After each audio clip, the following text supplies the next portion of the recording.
Hello, my name is Reverend Dr. May Elise Cannon. Today is Tuesday, it's Christmas Eve, December 24th, day 445, since October 7th of last year. Many blessings to all of you who are celebrating today as festivities often start on Christmas Eve. My family spent much of the day together. My father was one of 13 brothers and sisters, an Irish Catholic family. I have more than 70 first cousins on that side. And I spent much of the afternoon with many of them, which is such an incredible gift. And today, I know many of you remember so many who have lost loved ones this past year or since October 7th of last year, or in decades past, because of occupation, because of oppression, because of violence, because of war. May God be with them. May God bring comfort to their souls. But may our efforts help bring an end to violence and help bring a comprehensive permanent ceasefire, which we'll continue to work toward every single day. So today is day 445, an update from the news this past day. And it won't be terribly long before we acknowledge the coming of Christ tomorrow in the celebration or acknowledgement of Christmas Day. In Syria, just, Hayat Tahrir al-Sham, the forces that had defeated Bashar al-Assad continue to work on building a transitional government after toppling the Assad regime. That's kind of the main news coming out of Syria. Meanwhile, the ceasefire in Lebanon continues to hold. The conversation has been that Iran will seek to continue to arm Lebanon, perhaps by flights, since they can't do so through Syria. The ceasefire is holding despite Israeli airstrikes on Hezbollah targets, which Israeli officials have said are in response to ceasefire violations by the Iranian-backed militia group. The Israeli Defense Forces continue their intense airstrikes and ground campaigns in Gaza, of course, which I'll talk about more in a minute. Tensions continue to remain high between Israel and Iran, and that's something we need to be paying attention to in coming days. This is after that tit-for-tat long-range strikes in recent months and threats of further military action from both sides. The IDF and the Yemeni Houthis have continued also to exchange attacks.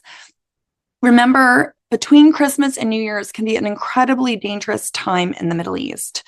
Much of the world celebrates Christmas or some other holiday, be it Hanukkah. It's the second day for Hanukkah. For those celebrating in Israel, today is the Day of Goodwill in South Africa. Kwanzaa this year is between December 26th and January 1st. Often the world takes a break at the end of the year, and bad things have a tendency to happen in the Middle East while no one's looking. I would love for this year to be an exception. I will continue to give daily updates. We will pray for an end to the daily bombing of Gaza, which I have updates about that. The Israeli negotiating team is set to return from Doha, Qatar today. This is after a significant week of conducting negotiations related to a ceasefire hostage deal. Netanyahu has said more time is needed in terms of hostage ceasefire negotiations. Many in Israel are blaming the Israeli government and Netanyahu specifically for why hostages have not yet been returned home. The IDF is currently besieging 3 Gaza hospitals, the health ministry in Gaza has said.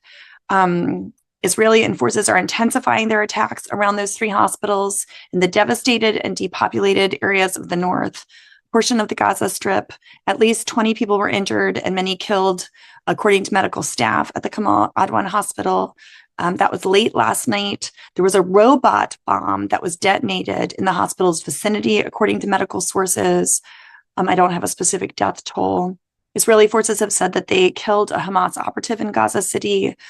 Al Jazeera has reported that their colleagues on the ground have said that at least 7 Palestinians, including 3 children, were wounded after an Israeli drone strike was on a tent housing displaced people northwest of Khan Yunis. It was announced by the Palestinian Education Ministry that 12,820 students have been killed and 21,351 wounded since the start of Israel's aggression on Gaza and the occupied West Bank. That is from Al Jazeera. Palestinian victims of Israel's war on Gaza have launched legal action against the British oil firm BP because BP has run a pipeline that supplies oil, which is being used in weapons that are attacking the Gaza enclave, The Guardian reported. The Palestinian Health Ministry has announced that at least 8 people have been killed in an ongoing Israeli raid on Tulkarm. This is in the occupied West Bank. So the ministry said 7 people were killed in the refugee camp of Tulkarm and 1 in the nearby North Shams camp after the military launched a sweeping raid early this morning. That would be the Israeli military. So that's happening in the occupied territories.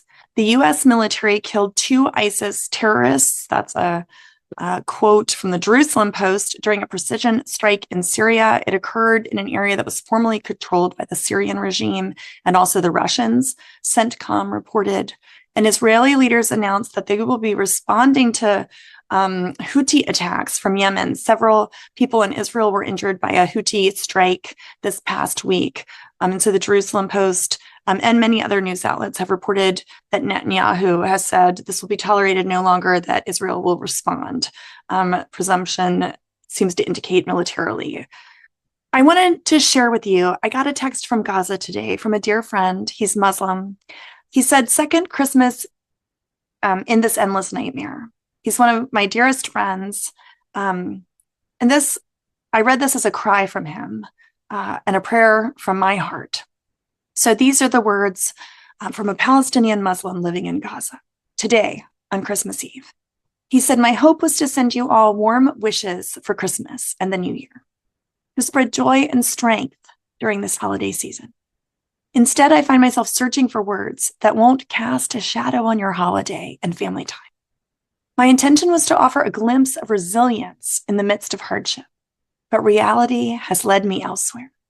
Today, instead of celebrating, I sat beside Maher, a dear friend, grieving the loss of his son, senselessly taken in this genocidal war. Now my friend faces the daunting task of raising his 3-year-old grandson, who has lost his father in this tragedy. A lifelong advocate for human rights and civil society, Maher now confronts a world that feels consumed by injustice and oppression. Christ, the Son of this sacred land, returns on the day of his birth to walk among the rubble of destroyed homes, his feet torn by devastation. He weeps for the suffering of children and mothers and shares in the hunger of the poor, trembles in the cold and mourns as he lays his loved ones to rest. O Christ, we implore you, come to us. Bring with you all the angels and the saints. We can bear this pain no longer. It is too much for human hearts to endure. Merry Christmas for those celebrating and sincere wishes for 2025. The words of a Palestinian Muslim from Gaza on this Christmas Eve. Christians in Gaza have attended Mass this evening and today. Hundreds of Christians in Gaza City gathered on Christmas Eve, praying for an end to the war that has devastated much of the Palestinian territory. Gone were the sparkling lights, the festive decorations, the towering Christmas tree that had graced Gaza City for decades. The square of the unknown soldier, once alive with the spirit of the season, lies in ruins, reduced to rubble by relentless Israeli airstrikes. Amid the rubble, the faithful sought solace, even as fighting continued to rage across the strip. This Christmas carries the stench of death and destruction, said George Elsaya, who for weeks has sought refuge in the 12th century Greek Orthodox Church of St. Porphyrius. There is no joy, no festive spirit. We don't know who will survive until the next holiday. May we, who follow Christ, pray and worship alongside of those Christians in Gaza. May we advocate for their protection and safety each and every day. May all of us, whatever your faith, beliefs, or not, advocate for an end to all violence. You can see pictures of those worshiping. You can see pictures of Gaza on Al Jazeera's website, on any news website, really. There are pictures of Sisters of Mercy, Mother Teresa's, her order of women religious and other worshipers, seeking hope this Advent season, as tomorrow we will acknowledge and celebrate the hope of the Advent season. In Gaza, there seems to be so little hope. May we work and advocate and call for an end, the killing and destruction that has continued for far too long. In the name of Christ, amen.